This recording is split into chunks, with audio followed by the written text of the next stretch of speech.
Hello les amis, je suis content de vous retrouver pour un nouvel épisode des liens de la semaine. Alors j'espère que vous allez bien, le temps est pourri, rien de nouveau sous l'horizon, rien de spécial, rien de marquant. Si, le déconfinement, les gens sont sortis, donc j'espère que vous êtes tous heureux dehors, à batifoler comme des petits fous, parce que voilà, on espère que ça se passera bien pour la suite. En tout cas, ce que je voulais vous dire, c'est que oui, rien de neuf, mais quand même une petite sélection de liens de la semaine. Alors je vous passe sur la playlist de Booba, qui est très bien. J'ai écouté la playlist de Booba, je vous la recommande, elle est disponible partout sur Spotify et compagnie. Mais en attendant, je vous emmène sur mon ordi et on va regarder un peu ce qui se trame. Alors je suis sur mon compte Facebook et la semaine dernière on avait terminé avec les, vous savez, Castaner qui ne portait pas de masque en public. On était tous très très choqués par ça, très en PLS, j'ai envie de dire, fondamentalement. Donc de quoi est-ce qu'on va parler ensuite? Alors Microsoft, voilà, on va commencer avec cette news de Microsoft qui offre 100 000 $ pour hacker son Linux maison. Oui, parce que vous ne le savez peut-être pas, mais Microsoft c'est Windows, mais Microsoft a aussi un Linux à lui qu'il déploie sur ses machines Azure. Et donc si vous arrivez à le péter, à le hacker dans un programme de bug bounty, ils peuvent vous offrir des récompenses allant jusqu'à 100 000 $. Voilà, donc ça c'est plutôt cool. Qu'est-ce qu'on a d'autre aussi? Oui, j'ai fait un article sur Ghidra, mais bon, Ghidra, j'en ai déjà parlé plusieurs fois. C'est un outil qui est super, qui permet de faire du reverse engineering, pardon, donc c'est-à-dire d'analyser des binaires, des choses comme ça. Et donc là, j'ai publié une vidéo où on voit un hacker qui s'amuse en fait à reverser un jeu Game Boy à l'ancienne. D'ailleurs, ma Game Boy, je l'ai, elle est là, ma Game Boy d'origine, parce que j'ai fait une petite vidéo, une petite interview sur la chaîne YouTube de Recalbox. Donc je vous invite à aller voir ça, je l'ai publié sur le blog, où je parle justement de tout mon passé de joueur, de gamer, etc. Je suis pas un gros gamer, ça vous le savez, mais bon, c'est des vieux souvenirs, des bons souvenirs, donc si vous voulez vous plonger avec émotion avec moi dans la partie, on va dire rétro gaming un peu, allez voir cette interview, j'en reparle après. Donc voilà, donc une petite vidéo là sur la chaîne YouTube je vais vous dire ça, j'ai oublié, de Stack Smashing, voilà, Ghidra Ninja, il a fait plusieurs vidéos qui vont dans ce sens-là, où il explique comment reverse des jeux Game Boy, donc je vous invite à aller mater ça. Qu'est-ce qu'on a d'autre encore? On a ensuite, nous devrons bien assumer un impôt coronavirus. Donc apparemment, nous aurons un impôt. Alors c'est pas sûr, ça c'est pas une vraie news. C'est un article des Échos et donc c'est Jean-Marc Daniel, je crois, donc c'est ça. Donc je connais pas les mecs, c'est un truc sous abonnement là, mais c'est pas une volonté du gouvernement, ça a pas été déclaré comme ça, mais apparemment les spécialistes s'entendent à dire, voilà, les dirigeants de l'Union européenne devraient élaborer un plan de sortie coordonnée et devraient donc avoir recours à des modifications au niveau fiscal pour financer cette sortie de crise. C'est comme ça que c'est expliqué, mais les spécialistes en spécialisation, les experts en expertise nous annoncent qu'on devra sûrement y aller de notre poche. Voilà, donc je pense que vous êtes heureux de l'apprendre, mais sachez-le, ça va arriver. Nos arguments pour rejeter Stop Covid. Alors Stop Covid, si vous n'en avez pas entendu parler, c'est cette application qui va vous permettre de savoir si vous avez été en contact ou rapproché, voilà, si vous avez été proche de quelqu'un qui a été infecté par le coronavirus. Et donc cette application sur le papier, ça a l'air très bien, on se dit cool, c'est anonyme, on va pouvoir savoir si on a été infecté parce que potentiellement on a été rapproché de quelqu'un. Mais déjà techniquement, en termes de réalisation pure, ça a l'air très compliqué à mettre en place. Je sais pas si ça sortira bientôt, mais bon, apparemment si, ça arrive, donc on verra. Et en termes d'éthique, de respect de la vie privée, etc., malgré tout ce qu'en disent les partisans de cette appli, ça a l'air un peu complexe. Aussi un peu, on va dire, risqué en termes de surveillance et compagnie. Donc il y a la Quadrature du Net qui a publié une liste d'arguments, donc ça date du 14 avril, c'est pas nouveau, mais c'est bien de la relire là, parce que Stop Covid va arriver. Et donc voilà, sachant que évidemment tout le monde n'a pas un smartphone, mais pour les gens qui n'ont pas de smartphone, ce qui est prévu pour vous les gars, c'est un bracelet électronique. Je pense volontaire pour l'instant. Donc voilà. Donc allez lire ça, c'est sur le site de la Quadrature, ils ont des arguments. Si vous voulez aller discuter avec des Jean-Michel Jean-Michel, il n'y a pas de problème, bah, vous pouvez aller en parler. Je dis il n'y a pas de problème, mais plutôt des Jean-Michel, j'ai rien à me reprocher. Voilà, c'est plutôt ça que j'ai cherché comme mot. Qu'est-ce qu'on a d'autre ensuite? On a en Belgique, ouais, ça c'est un vieil article, je ne vais pas en parler, c'est un truc de l'année dernière, hein. Mais d'ailleurs ça n'a plus rien à faire sur la page Facebook, je m'étais trompé, c'était un truc de l'année dernière. Vous savez, des fois je poste des trucs en pensant que c'est récent, et en fait je me rends compte qu'après coup on me dit ouais c'est une vieille news et tout, donc là je l'ai supprimé, je l'avais supprimé de Twitter mais je l'ai pas supprimé de Facebook, donc je viens de la delete devant vous, parce que l'idée c'est pas d'embrouiller les gens avec des vieilles news, donc voilà. Bonne nouvelle, la musique, ça s'est débloqué dans ma tête. J'avais pas fait de musique depuis un petit bout de temps. Je vais essayer de zoomer un peu, je trouve que c'est un peu petit là, peut-être pour vous. J'avais pas fait de musique depuis un petit bout de temps. C'est un peu trop gros maintenant. Mais bah, j'ai refait des trucs là ce week-end. Et donc j'ai sorti House in Motion. Donc voilà, première musique, je vous laisserai écouter. C'est sur ma page SoundCloud. Corben-musique. Et j'en ai fait une autre ensuite après coup. Donc j'en ai sorti 2 là cette semaine. Donc voilà. Je continue mes expérimentations, mes tests. Je m'amuse, hein, faut le voir comme de l'amusement. Mais c'est plutôt rigolo. On m'a demandé sur quel logiciel j'utilise. Bah, j'utilise Ableton, que vous pouvez voir ici en bas, là. Vous voyez le petit Ableton Live ici. What else? Mini Galaxy, client Linux pour Good Old Games, dont j'ai parlé aussi. Ah, attendez. Je sais pas si ça va charger, mais bon, j'ai fait un article là-dessus, qui en fait est un client pour Linux, pour Good Old Games. Mais mon site, mon internet n'a pas l'air de charger, donc voilà. Mais ce qui est bien avec ce logiciel, parce que Google Games a sorti son nouveau client, hein, qui est GOG Galaxy, dont j'ai parlé aussi, qui fonctionne sous Windows et sous Mac, mais il n'y a pas de... Enfin si, il y a une version Linux aussi, je crois. Non, pardon, il n'y a pas de version Linux, c'est ça. Il y a une version Windows et macOS pour GOG Galaxy 2.0. Et donc pour les délaissés de Linux, bah, il y a Mini Galaxy, qui est un logiciel open source, libre, qui peut s'installer, qui permet d'installer les jeux et de gérer ses jeux. Voilà, c'est un client minimaliste. Mais bon, c'est sympa.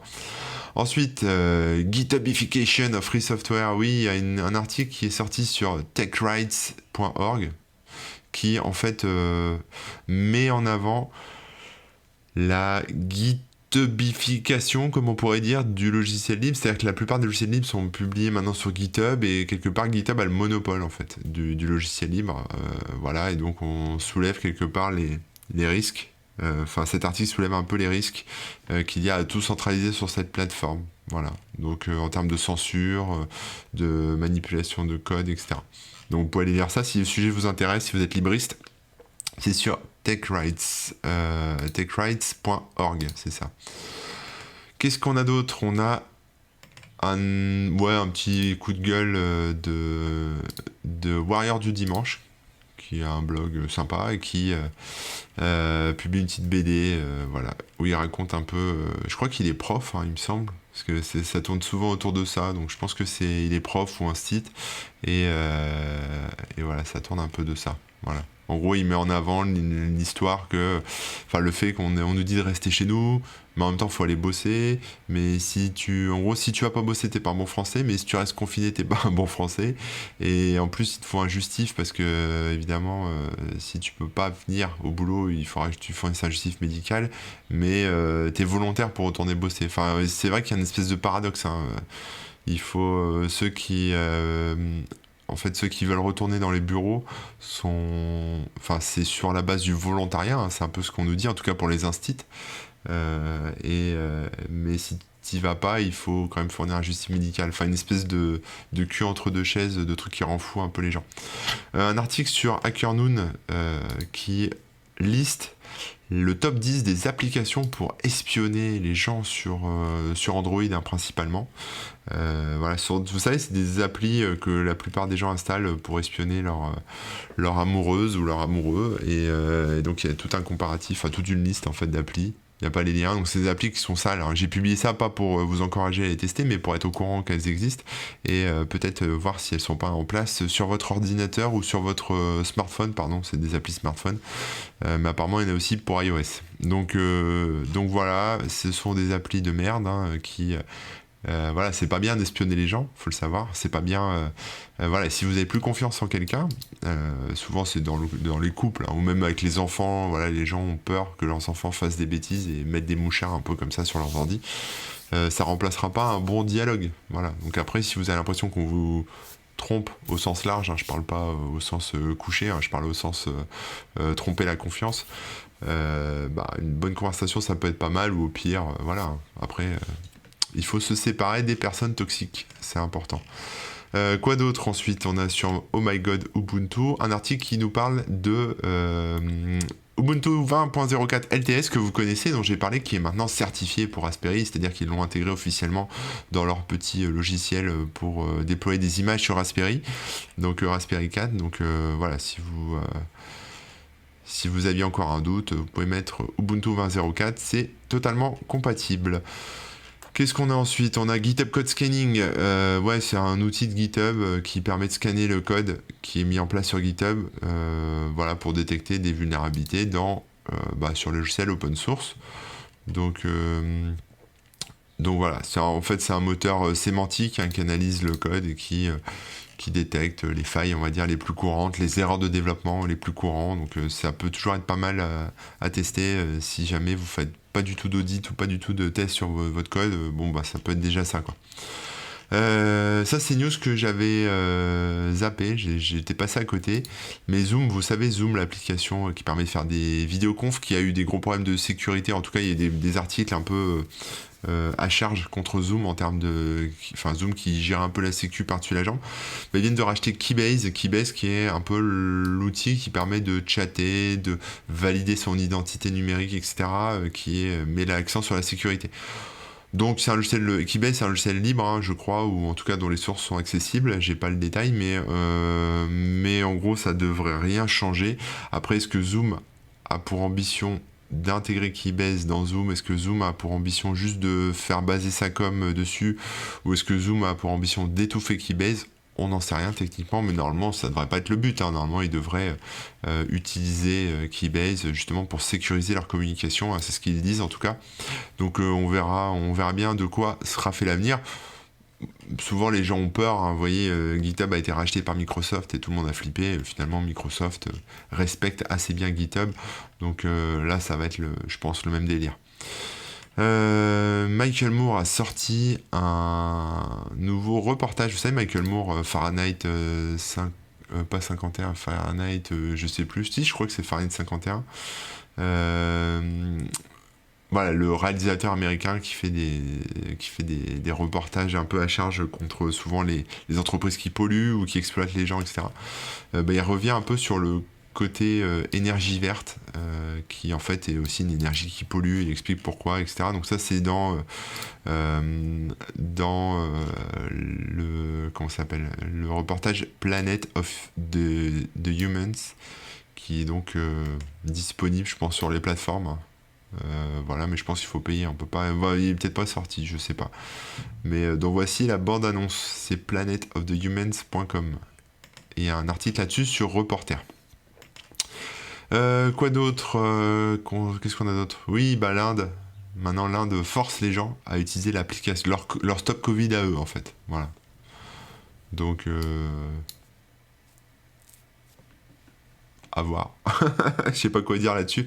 Je doute que ça n'arrivera pas en France, mais voilà, quand une application comme ça existe, à un moment, peut-être que on sera obligé de l'installer. Alors peut-être pas en France, mais il y a peut-être d'autres pays qui mettront ça en place. On verra. Mais c'est toujours optionnel, hein, au début, puis après, ça devient obligatoire. Le jeu Zork, que vous connaissez peut-être, qui est un vieux jeu je sais pas comment on peut dire, de point and click, quoique encore, enfin c'était en ligne de commande aussi, donc disons que c'est un jeu d'aventure en ligne de commande, où vous donnez des actions, vous dites par exemple prendre clé, ouvrir porte avec clé, ce genre de choses, vous savez, vous tapez dans le terminal. Il y a eu un code source qui a été sorti, exhumé de bande magnétique du MIT, et qui a été mis sur GitHub. Voilà, donc faut le savoir, c'est du vieux code. Donc si ça vous intéresse de plonger là-dessus, c'est sur Archive. Oui, ça a été mis sur Archive, mais ils ont toutes les versions de Zork, etc. Donc voilà, si vous voulez jouer avec Zork, C'est le moment. Ah oui, non, c'était sur GitHub aussi, ouais, pardon. Donc voilà, code source de 1977, mis en ligne sur GitHub, extrait de bandes MIT qui ont été retrouvés au MIT. Voilà. Maintenant, à voir. Je l'ai pas testé, hein, je l'ai pas installé, mais il y a un repos là-dessus, donc ce qui est plutôt cool. Voilà, on retrouve des trésors sur des vieux disques, des vieilles disquettes, des vieux trucs. Je montrais dans le reportage justement, enfin dans l'interview que j'ai faite pour Recalbox, mes vieux jeux Commodore 64. Et j'ai pas de lecteur pour les exhumer, mais peut-être que ce sera intéressant que je me penche là-dessus. Un article aussi que j'ai publié sur le site qui est un logiciel pour Windows qui permet en fait de mettre un peu de couleurs et d'icônes, de nouvelles icônes dans votre explorateur de fichiers sous Windows. Voilà, si vous voulez vous amuser à personnaliser votre Windows. L'application publiée, donc Stop Covid. Stop Covid, je sais pas si on a j'ai pas le repos là, mais voilà, le code source de l'application devrait être publié et peut-être publié, j'ai pas été voir. Donc je vous laisserai aller voir ça, peut-être que c'est sur GitHub. D'ailleurs, bon, on peut aller regarder, hein. On va aller sur GitHub, on va taper Stop Covid. On va voir ce que ça sort. Il y a plein d'applications, mais il n'y a pas l'air d'avoir d'application officielle pour l'instant. C'est peut-être pas sur GitHub. Qu'est-ce qui a été mis à jour récemment? On va regarder. Il y a des trucs en anglais. Alors après, des applications Stop Covid, il y en a un peu partout dans le monde. Donc je ne sais pas quelle est la Stop Covid FR. Ou alors ça porte un autre nom. Mais enfin, j'ai pas suivi. Front-end, non. Ouais, l'INRIA, donc ça doit être ça. Donc ça c'est français, voilà. Stop Covid. Il y a 3 repos. Donc c'est sur GitLab, apparemment sur le GitLab de l'INRIA, on a le repos Stop Covid. Et donc je l'avais pas vu, là je le découvre en même temps que vous, hein, où ils expliquent un peu tout ce qu'ils vont faire. Et donc c'est basé sur Robert, hein, dont j'ai déjà parlé, qui est lui-même soumis à discussion, hein, Robert. Donc il y a eu pas mal de commentaires sur ce projet aussi, sur cette techno. Donc à voir. J'irai voir, tiens, on ira voir ça. Mais voilà, donc si vous voulez éplucher le code de Stop Covid, voir comment ça marche, pour l'instant apparemment il n'y a que de la doc. Je vois pas le code. Composant, c'est quoi? D'accord, il y a de la doc, du fonctionnement, mais il n'y a pas l'air d'avoir de... Il n'y a pas l'air d'avoir de code source en fait dessus. Ou alors c'est pas là-dessus. Il y a le SDK pour Android. Ah si, c'est peut-être là-dessus. Alors on va regarder SDK pour Android, effectivement. Il y a un SDK quand même. Il y a un truc. Voilà. Mis à jour la dernière fois, il y a 22 heures. Voilà, vous pouvez vous amuser, vous pouvez regarder, vous pouvez jeter un œil. Vous trouverez peut-être des vulnérabilités, vous trouverez peut-être des trucs sympas à explorer là-dedans. Je ne sais pas. Voilà, mais il y a du code. C'est déjà bien. Merci l'INRIA. Alors ensuite, qu'est-ce qu'on a ensuite? On a Mafia, vous savez, ce jeu vidéo, la Mafia 1, Mafia 2, etc. Qui est un jeu de 2K Games, qui a été un peu délaissé ces derniers temps. Et donc la franchise va revenir sur le devant de la scène. Donc on devrait avoir des nouveaux jeux Mafia qui vont peut-être sortir bientôt. Donc en tout cas, c'est ce qu'annonce Clubic. Donc on verra ça avec impatience. Moi j'aime bien la licence Mafia, donc c'est pour ça que j'en ai parlé. Webosor, on a fait une émission spéciale addiction. Et d'ailleurs, Webosor, si vous êtes dans le coin, demain c'est jeudi, si vous êtes dans le coin à 12h30, on enregistre un Culturosor. Donc on va parler des livres, des films, de la musique qu'on aime bien. Voilà, du moment. Donc j'aurai des choses à dire aussi. Voilà, avec Rémi, on va parler de ça. Et donc là, on a fait une émission spéciale addiction liée à Internet, où on parle de plein de choses, notamment d'addiction au smartphone, aux réseaux sociaux, au porno aussi, aux jeux vidéo, je crois. Enfin bon, un peu tout, quoi. Donc si vous êtes accro, voilà. Et ça, c'est le morceau que j'ai sorti hier ou avant-hier, il y a 20h, donc c'est tout frais. Voilà. Sur SoundCloud, si vous voulez écouter, c'est chill, relax, voilà. Je continue mon apprentissage.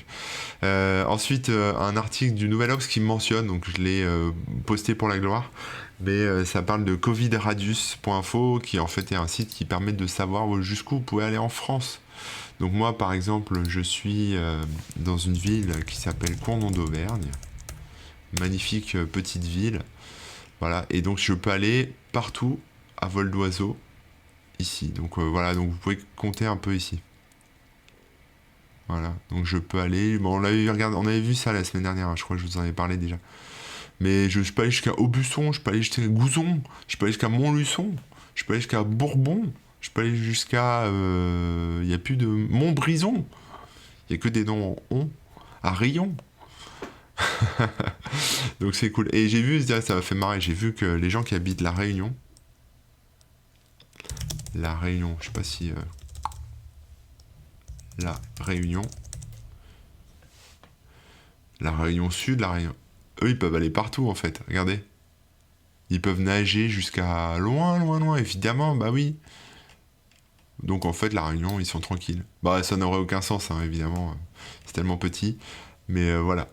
Donc c'est marrant aussi de se rendre compte en fait des distances. Je pensais que c'était plus grand que ça en fait la Réunion. Je connais pas, j'ai jamais été à la Réunion. Mais d'ailleurs, si vous me suivez, vous êtes à la Réunion, bah, je vous salue. C'est cool. Mais vous pouvez aller partout, vous êtes tranquille en fait. Bon, vous pouvez pas voyager malheureusement, vous pouvez pas sortir de votre île, mais vous pouvez tout explorer, c'est rigolo. Vous pouvez même nager super loin apparemment. Il n'y a pas d'île autour de la Réunion, à part Maurice? Non. Bon, alors ensuite, qu'est-ce qu'on a en stock? On a. Facebook et YouTube suppriment Plandémique, le documentaire conspirationniste qui a fait le tour du web. Alors ça a tellement fait le tour du web que moi je l'ai pas vu, j'en ai même pas entendu parler. Mais bon, apparemment il y avait un documentaire conspirationniste. Alors je vois beaucoup de trucs conspi passer en ce moment évidemment. Oh, je peux pas y aller, il faut que je m'enregistre. Bon, on s'en fout. Mais en gros, voilà, il y avait un article, enfin, il y avait une vidéo, pardon, et cette vidéo, bah, ça faisait tellement de vues, et apparemment, il y a plein de choses. C'est genre un documentaire, mais avec plein de trucs conspirationnistes dedans. Je l'ai pas vu, donc je ne saurais pas vous dire, mais ça a été retiré de YouTube et Facebook. Du coup, ça m'a donné envie de le voir. Vous savez, c'est un peu comme ces reportages sur Netflix sur la face cachée de la Lune, où ils n'ont pas marché sur la Lune, ou des trucs comme ça, ou des documentaires sur les extraterrestres, etc. On peut le regarder avec un esprit critique et du second degré, mais je pense que ça doit pas être très joyeux à regarder en plus. Des hackers ont siphonné les contrats de Madonna, Lady Gaga et Elton John, ça c'est sur 01net. Et évidemment, apparemment, il y aurait des hackers, des vilains hackers, des méchants hackers, des groupes de pirates qui s'appellent Reville, voilà, qui a publié. Non, je sais même pas s'ils ont publié en fait. Ils ont récupéré de la data et je pense qu'ils portent. Ils font un peu de chantage avec, il me semble. Voilà, un ransomware. Revil Ransomware. Ah d'accord, je croyais que c'était un groupe de hackers, mais apparemment c'est un ransomware qui menace de leaker une liste les documents légaux d'une liste de célébrités. Voilà. Donc là on voit carrément les captures écran. Donc on a Mary J. Blige. Qu'est-ce qu'on a d'autre? On a Adam Rosen, Madonna, Lady Gaga.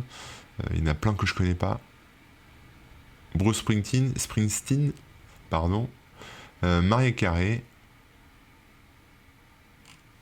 C'est écrit petit, hein. Et plein d'autres artistes que je ne connais pas, mais voilà. Donc peut-être qu'on aura le droit, on saura combien est payé Lady Gaga, Mariah Carey, ou ce qu'ils exigent tous pour, voilà, pour faire des concerts ou des choses comme ça. Voilà. Est-ce qu'ils ont un burger préféré, une bouteille de whisky préférée, une bouteille de vin, des masseurs? On verra. Ensuite, Shadow est de retour sur l'App Store. Oui, bah Shadow s'était fait poutrer de l'App Store en octobre dernier. Je crois que c'était en octobre dernier. Non, c'était quand? Il y a quelques mois. Il y a quelques mois. Voilà. On sait pas plus. Mais ils l'ont remis et ils ont enlevé les accès rapides au jeu pour éviter que ce soit associé à du cloud gaming, pardon. Voilà.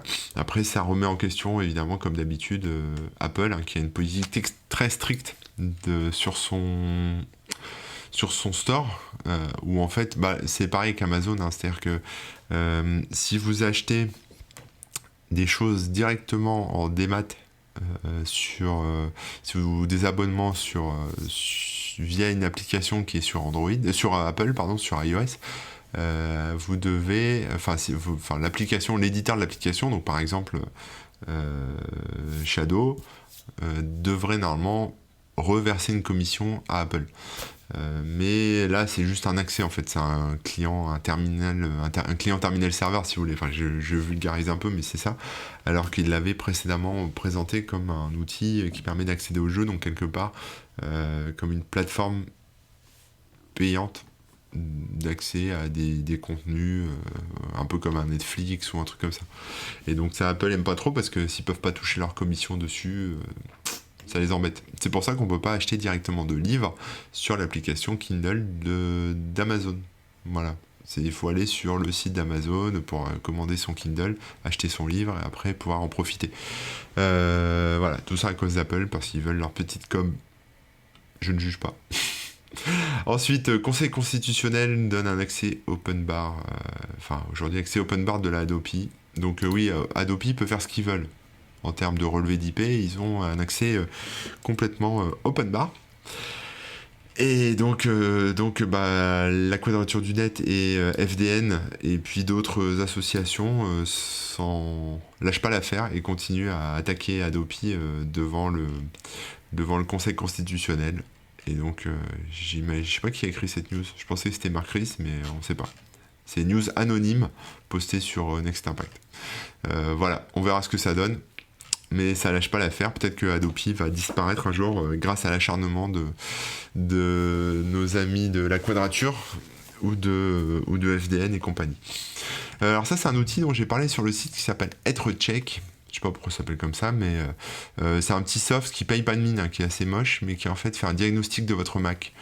C'est un outil payant, mais il y a une version gratos. Enfin, vous pouvez l'utiliser quand même, hein, ça reste utilisable en gratuit, et en fait ça vous sort un diagnostic de Mac, de votre macOS, savoir un peu ce qui déconne, voilà, votre RAM, votre disque dur, la config de votre Mac, etc. Quels sont les problèmes. Voilà, pour faire du diagnostic, c'est plutôt pas mal. Donc ça, j'ai fait un article là-dessus, je vous invite à le tester si vous êtes sous Mac. Ça, c'est la vidéo que j'ai pareil posté de Recalbox, donc c'est sur la chaîne YouTube de Recalbox. Il y a eu d'autres interviewés aussi, hein, il n'y a pas que moi. Ça c'est la chaîne Twitch, pardon. Donc ils sont toujours en stream hein, sur le live qui a pas l'air de marcher là. Et donc la chaîne la chaîne est là, voilà, la chaîne YouTube de Recalbox est ici, et donc vous voyez ils ont interviewé plein de gens. Donc si vous aimez le rétro gaming, si vous aimez toutes ces personnes, ça peut valoir le coup, je vous invite à aller voir ça. Recalbox, pour la petite histoire, c'est un projet qui permet de faire du rétro gaming sur un Raspberry Pi, donc c'est un super outil, hein. Je vous invite à le tester si vous ne l'avez pas encore testé, si vous aimez jouer. Mais on a eu qui ? On a eu Caroline Kitten, que je salue, on a eu... j'essaie de reconnaître les gens vite fait, mais je les connais pas, je suis désolé. Davy Maurier, il me semble que c'est lui là, ouais, Davy Maurier, que je salue aussi. Julien Chiez, qu'est-ce qu'on a eu d'autre ? Enfin, il y a plein de gens en fait, voilà. Vous les connaissez sûrement mieux que moi. L'île de la Réunion, je sais pas, voilà. Ce sont des joueurs, dont Fabrice aussi, qui anime ça d'une main de maître. Et voilà. On a Kiddy Gamer Boy, que je ne connais pas. Il y a moi. Blockbusters, Frédéric Zigrist. Et voilà, je les connais pas tous, hein, je suis désolé, j'ai une mauvaise culture YouTube, mauvaise culture de personnalité en ligne. Mais bon, voilà, si vous voulez aller voir ça, c'est plutôt cool. Voilà. Ils ont une bonne petite chaîne YouTube, et Bibi, il est là, Bibi. Voilà. Donc, je sais pas si on peut voir, mais j'étais avec mon... Je sais même plus comment on a fait ça, sur Skype, hein, je crois. Je sais plus. Voilà, là je parlais de Little Big Adventure, puis il y a tout le chat. J'ai passé un bon moment, c'était cool. Je pense que ça dure 2 heures, hein, donc prévoyez les chips. Qu'est-ce qu'on a d'autre ensuite ? Ah oui, ça c'est un témoignage que j'ai posté ce matin sur Twitter, que j'ai relayé plutôt, sur Twitter de Cabana Raton, que je ne connaissais pas, qui en fait bosse apparemment chez Decathlon. Alors il dit pas que c'est Decathlon, mais il raconte son témoignage dans une grande chaîne, un magasin d'une grande enseigne de sport. Des grandes enseignes de sport, à part Intersport et Decathlon, voilà, mais je pense que ça doit être Decat. Et il raconte un peu comment ça s'est passé avec les clients qui laissent leurs gamins déambuler dans les ateliers où il y a des scies et des compresseurs. Les gens qui mettent pas leur masque, qui le portent, vous savez, en dessous ou sous le nez, etc. Même quand on leur propose un masque gratuitement à l'entrée du magasin, les gens refusent. Enfin, pas tous, hein, mais certains. Euh, qui font le tour. Vous savez, au niveau des caisses, ils ont mis en place des plexiglas pour protéger les caissières des postillons. Mais les clients, ça les arrête pas. Ils font le tour pour aller discuter avec la caissière derrière. Qu'est-ce qu'on a d'autre? Il y a, voilà, c'est, enfin, ça l'énerve en fait, parce que voilà, lui il bosse, et voilà, après que les gens fassent leurs courses, dire c'est déconfiné, donc allons-y, hein, faites les courses, mais au moins respectez les gestes, mettez un masque, enfin, faites pas les grosses putes quoi, faites pas les égoïstes quoi. Si vous allez dans les magasins, mettez les masques, ou mettez même une écharpe, les gens veulent pas le mettre quoi. Protégez les autres en vous couvrant la bouche et le nez et vous laver les mains. Ou la désinfecter avec du gel hydroalcoolique pour éviter justement d'infecter les autres quoi. Mais bon, apparemment c'est compliqué pour les gens. C'est sûr qu'on joue pas tous en équipe. Ensuite, un robot chien, si vous avez 600 balles ou 900 balles, vous pouvez faire votre propre robot chien à l'aide d'un Raspberry Pi. Donc ça, j'en ai parlé sur le blog. Voilà, tout est expliqué sur ce site de Stanford. Donc c'est des étudiants de Stanford qui ont mis ça en place, hein. C'est un petit robot qu'on peut monter avec des servomoteurs. Il y en a une douzaine, hein, je crois que vous intégrez. Et je vais essayer de vous montrer à quoi ça ressemble. Mais vous aurez un joli petit robot chien qui se déplace comme ceci là. Voilà. Donc c'est un peu comme les robots, vous savez, les robots chiens de Boston Dynamics là, qui font la guerre ou qui vont chercher les gens dans les parcs pour leur dire qu'ils sont trop rapprochés les uns des autres. Voilà. C'est sympa comme truc, ça me donne envie de le faire, mais je sais pas si j'ai les compétences ou en tout cas le temps. Mais on voit le Raspberry dedans, on voit les servomoteurs. Les servomoteurs, c'est ces petits blocs là. Ça coûte 30 balles à peu près. Donc il y en a là au niveau des pattes, il y en a derrière. Je pense qu'il y en a aussi peut-être en dessous, dedans. Vous voyez, et en plus il saute le machin. Et il y a le Raspberry qui est là, on le voit ici, à l'intérieur. Je trouve ça pas mal. Il y a des pièces imprimées en 3D et il y a des pièces en fibre de carbone aussi. Mais je pense qu'on peut aussi les imprimer en 3D. Je sais pas pourquoi ils ont fait ça en fibre de carbone, peut-être pour le rendre un peu plus costaud. C'est marrant, il saute. Ah, c'est peut-être sur les pattes en fait. La fibre de carbone permet peut-être une certaine souplesse. Je ne sais pas. Je suis pas expert en matériaux, mais vous pouvez aller voir ça. C'est rigolo. Puis il y a toute la recette, hein. Ils ont donné la liste des trucs à acheter. Il y a tout quoi. Donc vous pouvez, il y a les plans, etc. Donc vous pouvez le faire vous-même si vous êtes bricoleur. Ça n'a pas l'air si compliqué. Et le soft aussi, hein, ils fournissent le logiciel et tout. Donc si vous avez un peu de blé pour acheter le matos, après le reste. Ça devrait pas vous poser de problème à bidouiller quoi. Mais ça peut être marrant. Ouais, ça peut être rigolo.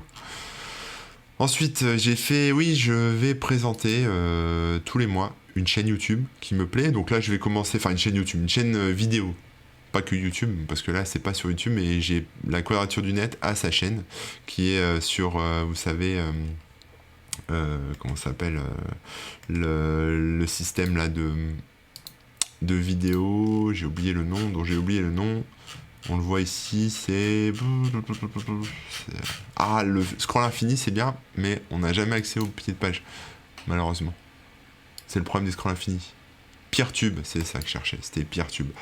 Donc la Quadrature du Net a sa chaîne Peertube, sur lequel on retrouve plein de documents, enfin de vidéos. Donc il y a des vidéos du média, il y a des vidéos de la chaîne parlementaire, il y a des vidéos de la Quadrature, il y a des témoignages, il y a plein de choses.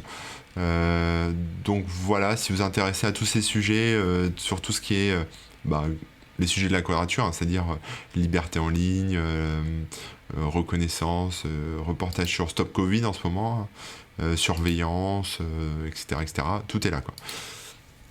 Sur leur Peertube. Donc ça peut être sympa à regarder, mais ça va vous faire flipper. Et donc j'ai pour projet de parler d'autres chaînes YouTube ou Peertube ou autres plus tard dans le futur, donc vous pourrez suivre ça sur le blog. Si vous voulez apprendre l'harmonica aussi, j'ai mis un article de Make Use Of qui qui liste plusieurs sites, donc Instructable et puis d'autres sites qui vont vous apprendre à fabriquer votre harmonica, mais aussi à apprendre à en jouer. Donc c'est sur Make Use Of. Voilà. Si vous voulez vous y mettre, ça peut être sympa.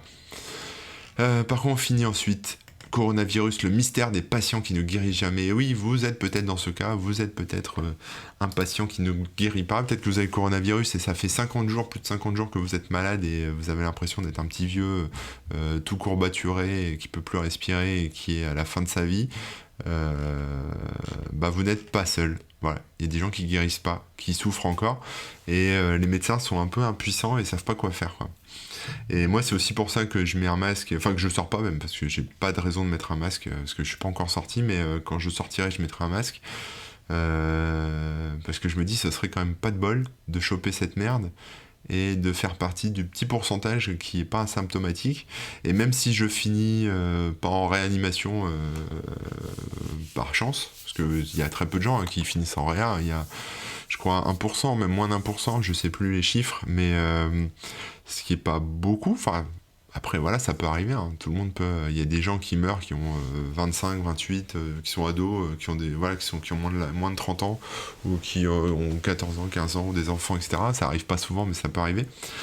Et donc, j'ai pas envie de jouer à la roulette russe avec ça. Et en plus, si c'est pour me retrouver handicapé à vie, en mode maladie de Lyme, à me traîner comme si j'étais un mec de 90 balais toute la journée, je suis pas chaud, quoi. Donc, je sais pas, je préfère être prudent là-dessus. Et malheureusement, il y a une tweeteuse qui est connue, que moi je connais pas trop. Enfin, je vais essayer de retrouver son Twitter. Je l'ai publié tout à l'heure.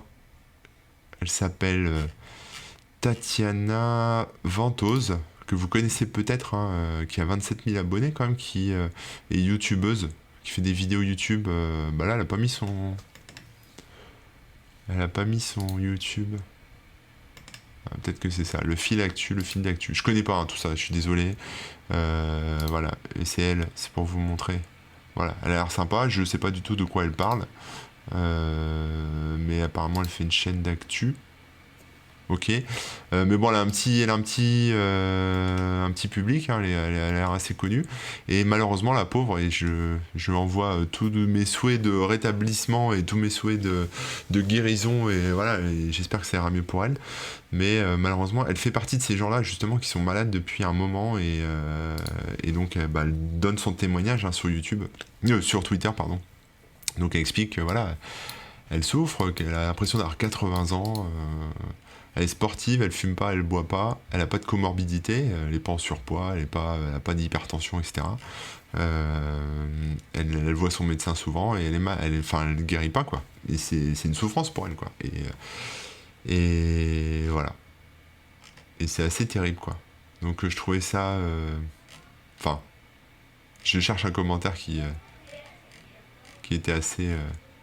Et donc du coup, ouais, donc il y a des gens qui lui souhaitent, la majorité des commentaires, ce sont des gens qui lui souhaitent bon courage et bon rétablissement. Puis il y a quelques grosses enflures qui lui rentrent dedans, sûrement des machos.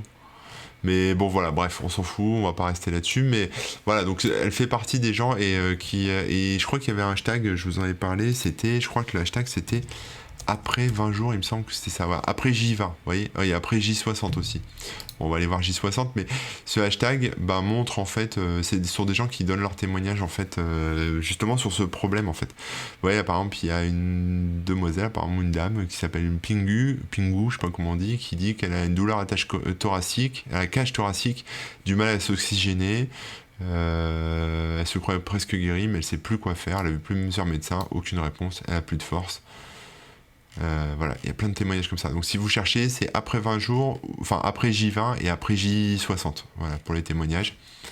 Et ça fait un paquet de monde quand même. Je sais pas, en fait, la question que je me pose, c'est que on a des stats sur les gens qui rentrent en réanimation, on a des stats sur les gens qui meurent, on a des stats sur les gens qui sont malades, mais on n'a aucune stat sur les asymptomatiques, puisque ce sont les gens qui n'ont pas de symptômes par définition, et comme il y a pas, ils se font pas, tout le monde se fait pas tester, personne se fait tester quasiment, donc on sait pas combien ils sont, mais on sait pas non plus combien ont pas guéri, parce qu'en fait quand on regarde les stats sur Politologue, alors Politologue, si vous ne connaissez pas, c'est un site qui fait de la data sur tout ce qui est politique. Donc, vous voyez, on a les classements Macron, Le Pen et compagnie, et Twitter, les machins.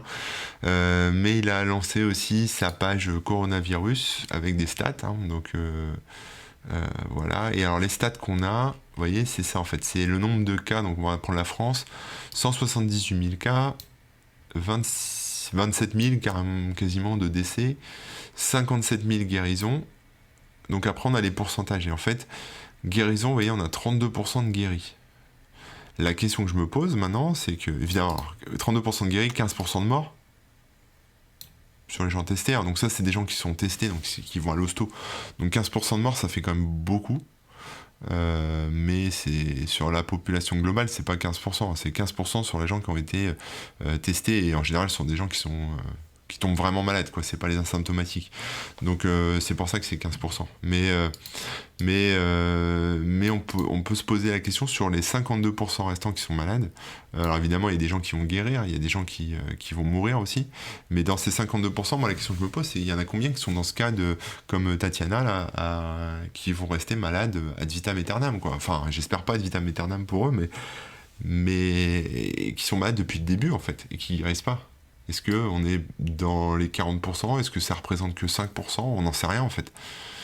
Et c'est la question que je me pose, quoi. Est-ce que je compare ça un peu avec la maladie de Lyme, mais c'est un peu ça, quoi. Est-ce que c'est un truc, quand vous le chopez... vous savez, la maladie de Lyme, c'est ce truc-là qu'on chope quand on se fait piquer par une tique qui est infectée. Donc, ça peut arriver, et après, on a plein de problèmes, en fait. Et pour guérir... Enfin, je crois qu'on guérit pas de ça, en fait.